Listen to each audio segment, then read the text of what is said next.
All right, well, let's get started. Hi, I am so excited for you guys to be joining in with us on Empower You Crown Up. That is Empower, the letter U underscore crown up. Today we have a very special guest who is joining in with us, and her name is Dr. Norma Hollis. Hi, Dr. Norma, how are you? We're excited to have you. Brittany, thank you. I'm excited to be here. Thanks for having me. Yes. Well, tell us about you and what it is that you do and what brought you to Empower You Crown Up podcast day. Well, I am referred to as the godmother of authenticity because I spent 30 years for understanding myself, really, and in the process created a whole system to help people understand themselves that we refer to as authenticity. And I hesitated because our company name is Authenticize. We help people exercise their authenticity. So, and what I have found in working with people over the last many years is that the more authentic a person becomes, the more empowered they become. They understand themselves more, they have more self confidence, they have more clarity, and they just step into who they are. And that's what I'm about, helping people to step into who you were truly meant to be and to do the things you were sent here to be able to do. So that's what I'm here. And when I found out Empower You, well, I empower you as well. So that was quite an alignment. So I was very excited about the opportunity to share it with your audience.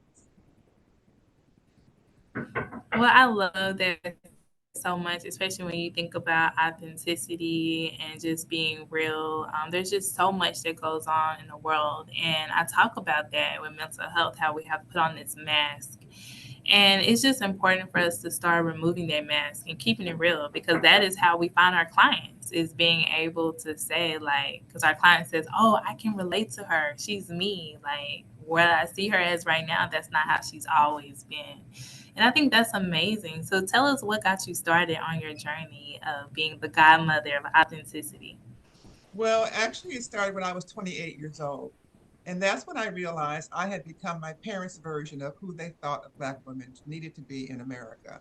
And that was educated as either a doctor, a lawyer, or a teacher, and certain other definitions, which included a husband who had a good job, and me having a good job, and having cars, and a nice house, and money in the bank. And I had all of those things. And I was absolutely miserable. And I didn't know what to do with myself. I knew I had to make a change, but I didn't know how to change because I didn't understand really who I was because I became my parents' version. And so that's when I decided to leave the Mm. marriage and step out and really understand who am I. And what I found out is I found nine energies within me. And I like to hook rugs. So I made a rug and I created this grid similar to the one you see behind me. And I gave each of those nine energies the name of an animal because animals have different energies. A butterfly is different than an elephant. There's a lot of difference there. So I could align my energies that way. And then I spent 30 years well figuring out, so what is this thing I have put together, this grid? I used my own information, my own intuitiveness. I use astrology. I use numerology. I use a lot of the esoteric sciences, if you will, to create what I considered which became my authenticity grid.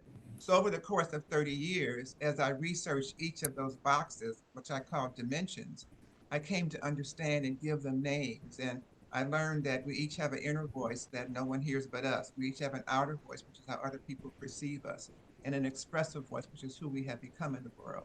Now, when I finished this after 30 years, I was a woman owner of a speaker bureau, the first Black woman to own a speaker bureau. And internet was just getting out. So I had an opportunity to travel around the United States and test what I had created among my peers. And they too found themselves the same way. I had written some books, one book for each of those different dimensions. And it just kept building from there.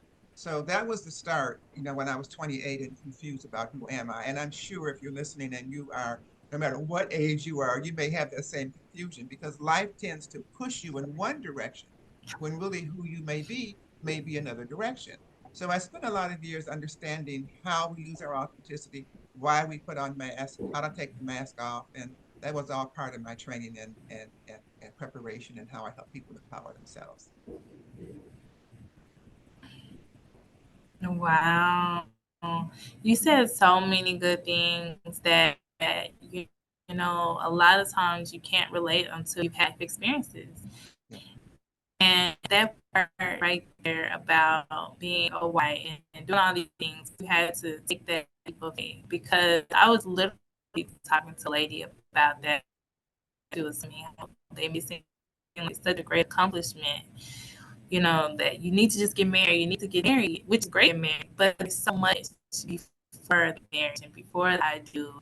You need to be able to know yourself inside out, which is so important. So you're right, it doesn't matter what age you are. Finding yourself and once you truly find yourself, man, you can accomplish so much because you're not living in someone else's shadow. Wow. So tell us about your childhood. Did you always imagine that you would be the woman you are today? Like doing what you do? Well, I knew I had something important to do. When I was 8, I had a developed a hole in my eardrum, an infection in my ear that ate into my drum and created a hole. And they tried this to stop the infection with antibiotics, and I got hives and otherwise it wasn't working. And they only found one thing that would stop the infection in my ear, and it had to be applied in the doctor's office, and I had to go to the ear, nose, throat doctor and sit in the chair. And when my mother held my arm and the nurse held my feet, it should have been a clue. And then the doctor said, "This is going to hurt." And it was more than hurt. It was absolutely horrendous. It felt like acid inside of my head. And I had to go back and have it done again and again. And then the next 2 years, 8 and 9, I had ongoing earaches that could not be resolved by anything. It was like God put his fingernail on my ear and just left it there. And so the only way that my ear aches would stop was my Baptist minister grandfather praying over my ear. And in so doing, when I was 9, he said I had something important to do to have so much pain at a young age. And so that kind of confirmed what I kind of felt I was born with, that I had something important to do. But I never knew really what it was. In fact, when I was in high school, people asked me, "So what are you going to do when you grow up?" I would say, "I don't know. God hasn't told me yet." So I have always been led by listening to my inner voice, which is why inner voice is an important part of my program. So I never knew really what it was. I asked my grandfather when he prayed over my ear, could I have the training for what I'm supposed to do by the time I'm 30, is what I figured was kind of old, so that I could have a life of my own.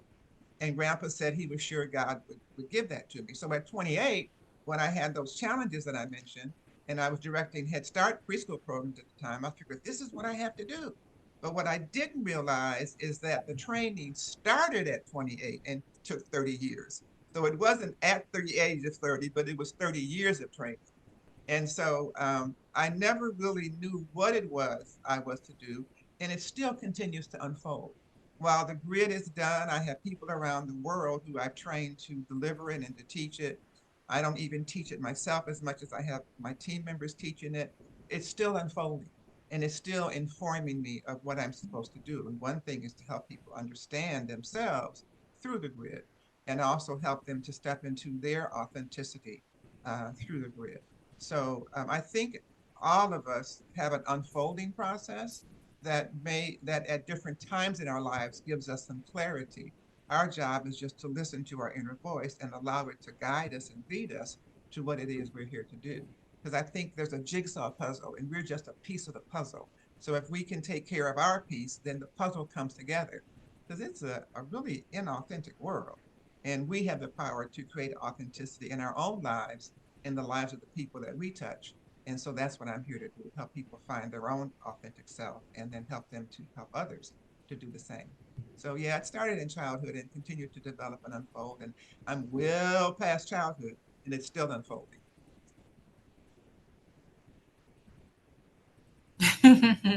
I love that. God is not through with you, and you are not helping other people Yes. to find that inner voice. I think it's so when we're making decisions, you hear something inside of you, and you can just take the leap and go forward. So, what would you say is a positive scripture or quote that you live by daily to just keep you going, even on your worst days? You're breaking up a bit, but I think you asked me what keeps me going in terms of this and what keeps me moving forward. And it's just the Yes, unshakable. do like a quote, scripture. I still, it's really breaking up quite a bit. You're probably not aware of it, but it's breaking up quite a bit. So it's hard to, I didn't quite get the question.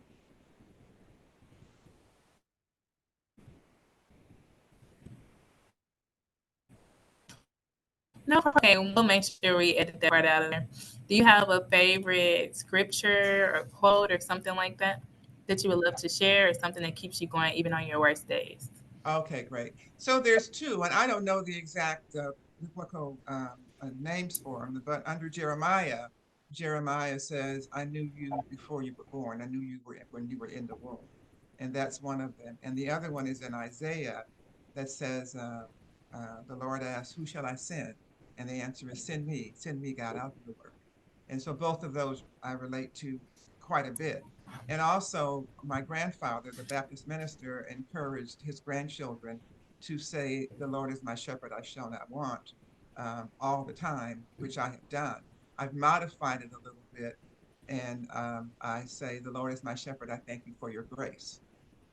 Because I found when I said I don't want, then it was a little too, but we do want and do need some things. Some of the want I understand is because God will take care. But there's also the thing of praising God and being appreciative of what God's doing. So those are the three that I use: the Jeremiah, the Lord is my shepherd, and the Isaiah. Yes, I love it. I love it. I love it. So, for someone to reach out to you, how do they connect with you, and what does that look like with them working with you? Well, I recommend that people, first of all, go to my online assessment and take the authenticity assessment to get to know yourself and get your scores and see what it looks like to you. And you can Okay. define that at authenticityassessment.com. But I also Okay. suggest I do coaching programs. I help people connect with their purpose on the planet because most of us talk about purpose, but not clear of what it is. And so we Mm-hmm. have programs and individual coaching and group coaching to help you connect with finding your purpose and having real clarity on what you're here to do. What is your authenticity and how do you align with it? How do you develop it? How do you bring it forth? And that's what I really specialize in since I spent so many years doing it for myself. And I have helped a lot of other people gain the confidence that comes when you connect with yourself. And you can reach out to me at normahollis.com. Just send me an email and introduce yourself, and I'll get back to you and we'll have a conversation. And since it's normahollis.com, then you know that's my website, normahollis.com. You can go to that as well to learn more. But I certainly would Okay. support anyone that's trying to connect with themselves and their authenticity. I love it. So basically, if you have decided that this is your year, that you want clarity and you really want to truly walk in your purpose, then we got to start with you. Going to take the authenticity assessment, and then from there, that'll help you be able to work with them. And how long does, like, what does that look like? Or is it like a couple of months they work with you? Is it like one on one, or is it group work? Or Well, we start with the discovery call, and that's a free opportunity. You can actually schedule one now at meetwithnorma.com, and my calendar's there, and we can schedule a time to talk. And I'll learn more about you and what your needs are. I mean, some people prefer one-on-one, which I definitely offer. We're getting ready to offer some retreats where we can connect with you in a group setting. They will likely be done in Los Angeles, which is the area in which I live. And also, we are putting together we have some programs now. My signature class is an 11-week program that I don't teach. Other people, my team teach that. And that's available. So through the one-on-one conversation, discovery call that I have will determine what's best for you between what you need and what your budget will work. We work with people with all different income levels, including our membership program, which is just $47 a month and gives you a number of different opportunities to connect with your authenticity. So let's talk. I look forward to meeting anyone that's interested in knowing more about themselves and getting on their God path and getting on their authenticity path to be the person you were born to be and do it in a big way, in a big Oh my authentic way. goodness. Yeah. I love it. Well, thank you so much, Dr. Norma, for being on our show, Empower You Crown Up, where we believe in empowering minds to live empowered lives. Make sure that you go to authenticityassessment.com and take Dr. Norma's authenticity assessment. And make sure you just reach out to Norma at normahollis.com to make sure that you can just connect and walk in your full identified purpose. So before we end our show today, do you have any parting words or words of wisdom that you would love to leave for our listeners today? Yes, I would like to say to you that when we talk about the inner voice and listening to yourself, there's three types of listening. There's listening to yourself, listening to others, and listening to the universe. The universe may be, you may call it God, spirit, ancestors, whatever you call it. But it's really important to listen to the universe because that's where you get your divine direction. And if you want to know how to do it even better than however you're doing it now, think about how you answer yourself when you ask yourself these three questions every day.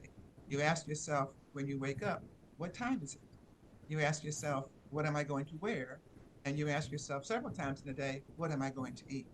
And just see if you can see and feel and observe how the answer comes to you.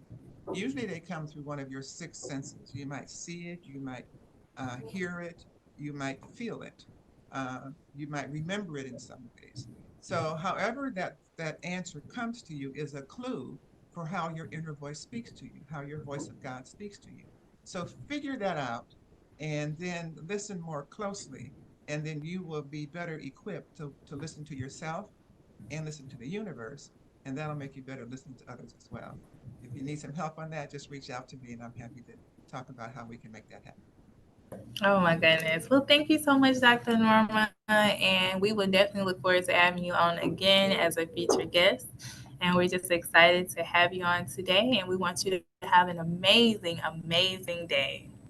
Thank you, Samantha. It's the beginning of my day, and it's going to be fabulous. And you have helped to make it that way. So thank you so much for having me. I sure appreciate you, and I wish you the best also. Well, thank you.